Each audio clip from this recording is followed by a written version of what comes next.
யார் கூப்பிட்டா கெசனோ விளையாட? தாமரை அவங்க கூப்பிட்டாங்க. ஸோ நான் வந்து பெங்களூரில் இருந்தேன். ஸோ பெங்களூரில் இருந்தப்போ எனக்கு விடாமல் கண்டினியூவாக கால் பண்ணாங்க. கால் பண்ணி இந்த மாதிரி வானாங்க. சரி நான் ஓகேன்னு சொல்லிட்டு வந்தேன். ஓகேங்களா? இப்போது நீங்கள் வின் பண்ண அமௌண்ட்டில் எனக்கு பாதி கொடுத்துனீங்கன்னா ஓகே. லாஸ் ஆன வின் பண்ணால் நீங்கள் வச்சுப்பீங்க, லாஸ் ஆனால் ஃபுல்லாக நான் எனக்கு எப்படி என்ன கணக்கு? இல்ல எதனால அப்படி சொன்னாங்க? நீங்க எதுவும் விளையாட சொன்னீங்களா? இல்ல நான் கைடன்ஸ்ல அவங்க விளையாண்டாங்களா? நான் அவங்கள விளையாட சொல்லவே இல்லை. எனக்கு தெரியும், நான் அவங்க கிட்ட சொல்லியிருக்கேன். இந்த விஷயம் உனக்கு கூட தெரியாது. நான் அவங்க கிட்ட சொல்லியிருக்கேன், முன்னாடியே சொல்லியிருக்கேன். இவன் முன்னாடி அந்த மாதிரி கேம் விளையாடிட்டு இருந்திருக்காமா, அது எனக்கு ஒரு வாட்டி தெரிஞ்சு நான் சண்டை போட்டு அன்னிலேருந்து அதுக்குள்ளே போகவே கூடாதுன்னு சொல்லி நான் சொல்லியிருக்கேம்மா அப்படின்னு நான் அதை பற்றி சொல்லியிருக்கேன்.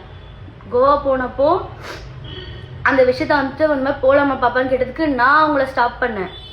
அப்படி இருக்கவங்க வாப்பா வாப்பான்னு சொல்லி உன்னை கூப்பிட்டு போய் வாப்பா வாப்பான்னு கேம் விளையாடினாங்களா? ஆதி போதும், ஆதி ஸ்டாப் பண்றா. எவ்வளோடா பண்ணிக்கிட்டே இருப்ப நீ? ஒருத்தரோட பாவம் வாங்கிட்டே இருக்கடா, இன்க்ரீஸ் ஆகிட்டே இருக்குடா.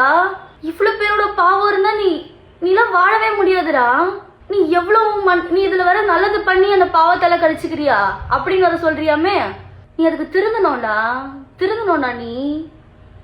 நீ ஆனா திருந்தாத ஜென்மமா இருக்கியே.